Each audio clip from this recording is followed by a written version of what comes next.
Officially, Formula One has returned to kick off its final season before the expected rule changes for the 2026 season.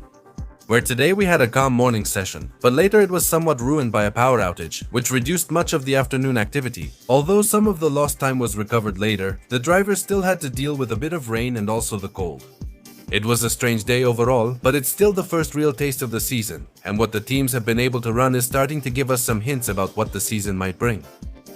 It was a difficult yet calm day of this preseason, we know that, but for us it's time to head into the first recap of day 1 of the 2025 Formula One preseason.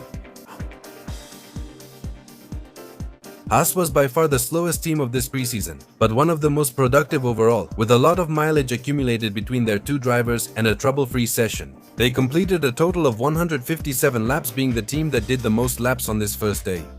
In the morning, Oliver Bearman took control of the car, and his program focused on running with a lot of fuel and using the hard tire extensively, finishing in 10th position on the morning timesheet with a time of 1:35.522. In the afternoon, it was Esteban Ocon's turn, who did more of the same. He was the driver who completed the most laps with 85 in total on his own, and his program was practically a continuation of what his teammate had done. That is, laps with a lot of fuel, long stints, and on hard tires to gather as much information as possible, wrapping up a productive, complete day, but most importantly, without any problems. Sauber covered less distance than most teams during the day. Bortoleto and Nico Hülkenberg completed 112 laps, making them the second team with the fewest laps of the day and with some minor issues. Hülkenberg was the first to take the wheel in the morning session, but during one of his driving stints he suffered damage to the car's underfloor and needed several repairs throughout the day. Despite that, he was able to complete a good session testing compounds, but finished 9th in the morning session with a best time of 1:32. In the afternoon it was Gabriel Bortoleto's turn, and during the first part, he barely did any laps, as he was simply doing installation laps and staying in the garage. This was until the power outage happened, but fortunately, 1 hour of the session that had been lost due to the outage was recovered, and Bortoleto focused on running different programs with the medium tire. He ended the day in 12th position on the timesheet, with a time of 1:31 and a total of 59 laps. It's worth noting how radically different his car looks, and the team is trying to understand it, which for now seems to be going well, but we'll have to wait for the remaining days. Aston Martin had a pretty tough session today. They finished the day with the lowest total number of laps at 88, being the only team unable to surpass 100 laps, and there were also problems in their garage. In the morning, Fernando Alonso took control of the MR25. After installation laps and aerodynamic tests, his session mainly involved a few fast lap attempts, and then short driving stints on the medium tire, testing different configurations with the front and rear wings. Alonso finished 7th in the morning timesheets with a time of 1:31 and completed 46 laps in total, although in the afternoon it was Lance Stroll's turn. However, it seems that he had a problem with the car that didn't allow him to go out and complete his programs, and they had very few total laps. He only managed to do 42 laps focusing on pace with the C3 tire, but in the end his best time was 1:39.949, finishing 16th overall. It's hard to draw conclusions about this team on this first day, especially after such a complicated session, but we'll have to see if tomorrow they make up some time and give us some more revealing data about what to expect from Aston Martin in 2025. Another of the productive teams of the day was the Visa Cash App Racing Bulls, the team with the second highest mileage of the day with a total of 154 laps. In the morning, Yuki Tsunoda was in charge of driving the car, completing a total of 74 laps. A productive day, without any problems, and where, according to reports, they fully completed their work programs. In the afternoon, it was the rookie Isaac Hadjar's turn, who followed the pattern set by his teammate, completing a total of 76 laps on his own, but he had a slightly more complicated session.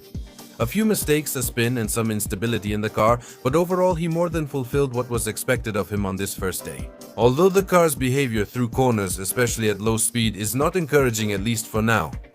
Yuki and Hadjar finished in 10th and 11th positions on the timesheet respectively, and the best time was set by Tsunoda with a 1:31.610, wrapping up a very productive day for the Italian team.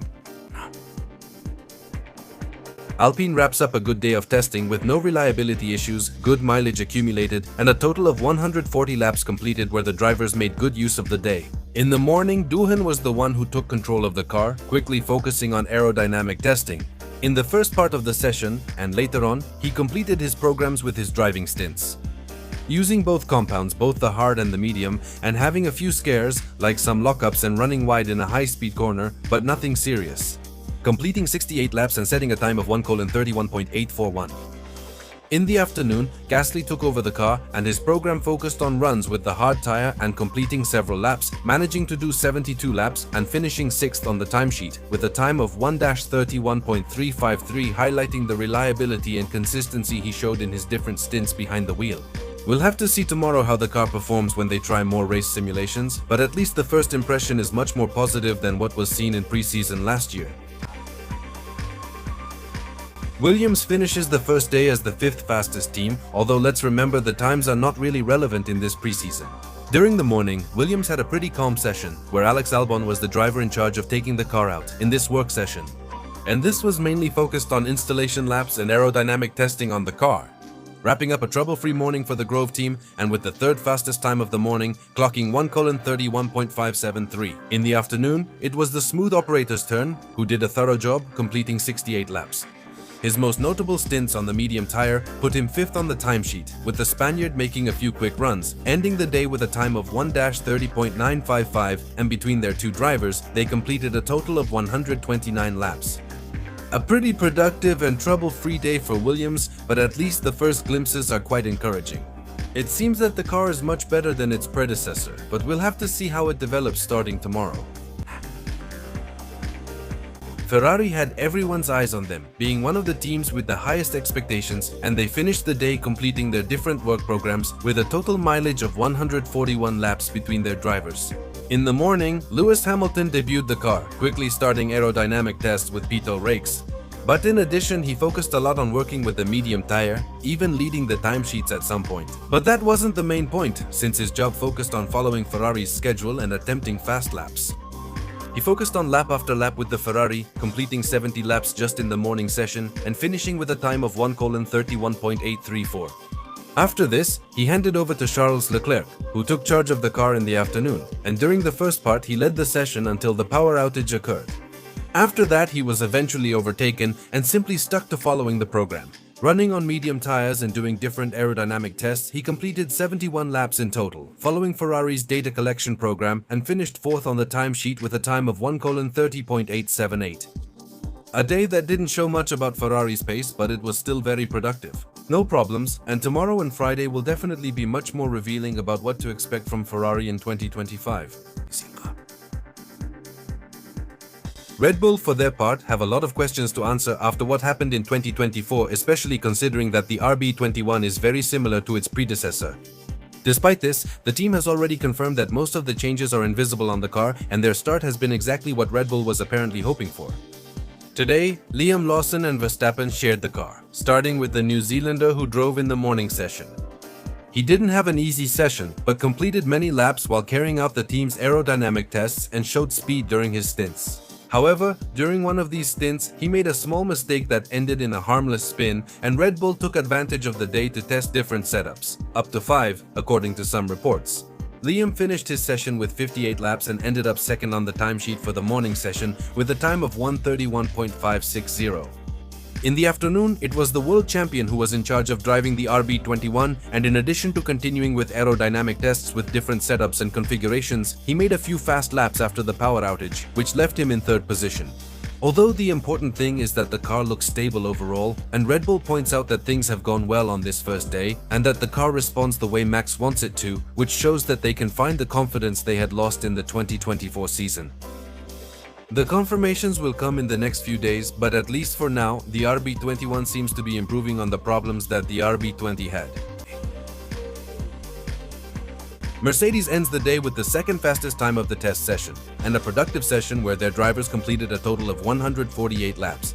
In the morning, the one in charge of taking the car out for the first time, and also being the first on track since he was the first to go out, was Andrea Kimi Antonelli, who started the session with aerodynamic tests and then with short driving stints, taking care of collecting data for the team. He completed 78 laps and made several fast lap attempts, setting the best morning time in an incident-free session for the young Italian. It was Russell's turn, who followed a program similar to what Antonelli did, and after the power cut he made some fast lap attempts that left him just behind the best time of the day, setting a 1:30.587. Mercedes had a lot of work testing different setups on a pretty positive day for the Germans, but it's still quite difficult to draw conclusions, although the first impression is quite positive regarding what to expect from the W16. The World Constructors Champions finished the first day with the best time, with very positive feelings, but with less mileage accumulated compared to their rivals on a rather peculiar day for them. In the morning, the car was at the disposal of Oscar Piastri, who during the first hours simply did installation laps, with very few laps for the team over that hour and a half. After that time, Piastri started to accumulate laps on the medium tire with long stints, completing a total of 66 laps and finishing 8th on the timesheet in the morning session. In the afternoon, it was Lando Norris's turn, and it was the same as Piastri. There was little activity in the first few hours because McLaren was changing the floor of their car. As soon as he went out, he set a fast time until the session was interrupted by the power outage. And when he came back, Norris started to lap consistently. He even made an attempt at a fast lap, which is exactly what gave him the best time, clocking 1:30.430. And after that, he simply focused on doing driving stints and the occasional aerodynamic test. Something noteworthy is that when he tried to test the hard tire, due to the cold at the Sakir circuit, it was very difficult for him to get the tires up to temperature and he had some sliding. Other than that, it was a positive session for the Woking team, completing 118 laps overall. The McLaren looks a little ominous on day one. We'll have to see how things go for the rest of the days left in this 2025 preseason. With this, ladies and gentlemen, we wrap up the first day of Formula 1 testing in its 2025 preseason. You really can't draw many conclusions on this first day and you can only talk about impressions. Some teams stand out more, but starting tomorrow things will become clearer. Share your thoughts on this first day of testing in the comments. Which team surprised you? Which team disappointed you? If you enjoyed this video, give us a thumbs up to help us grow on this platform. For my part, I'll say goodbye. See you tomorrow for the second preseason recap and to see what surprises the teams from the most exclusive grid in motorsport have in store for us. Thank you for tuning in and see you later.